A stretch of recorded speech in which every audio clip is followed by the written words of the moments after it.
Long ago in a small town, there lived a farmer. He was financially poor, yet the king envied him for his most prized possession, a magnificent white horse. The king offered the farmer a fortune to buy the horse, but the farmer refused. He loved the horse too deeply to part with it. One day the horse disappeared from the stable. When the townsfolk heard about it, they came to console the farmer. "Oh, what terrible misfortune!" they exclaimed. "You should have sold the horse to the king. At least you would have become wealthy."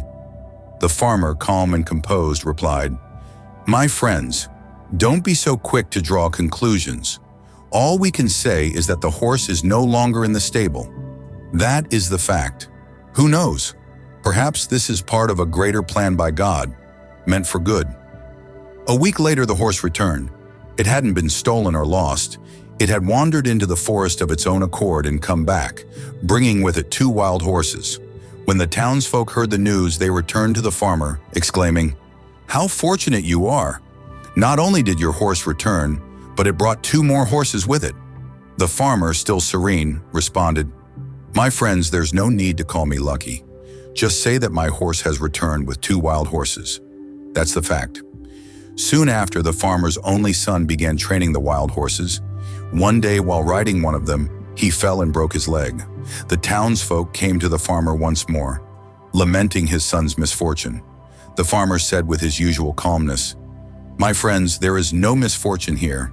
All you need to say is that my son broke his leg. That is the fact. Who knows? Perhaps God has planned something good through this too." A few days later, war broke out in the kingdom. All the young men in the town were conscripted into the army, except for the farmer's son, who was exempted because of his injury. Once again, the townsfolk gathered, this time marveling at the farmer's fortune. "How fortunate you are! Your son was spared from the war, which could cost him his life." The farmer, ever tranquil, replied, "My friends, don't talk about fortune or misfortune. Simply state that, by God's grace, my son was not conscripted into the army. That is the fact." Through the ups and downs of life, the farmer's response remained steady. His faith in God was unwavering, and he lived with an attitude of acceptance. He observed life with detachment and embraced events as they came. Dear friends, this farmer's story teaches us the art of living with less sorrow and more joy. Often when unfortunate events occur, how deeply they affect us depends on how seriously or lightly we take them. Our perspective matters immensely.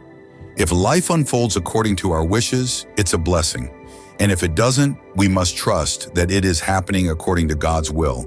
Who knows what is best for us? In such moments, patience and a positive outlook are our greatest allies.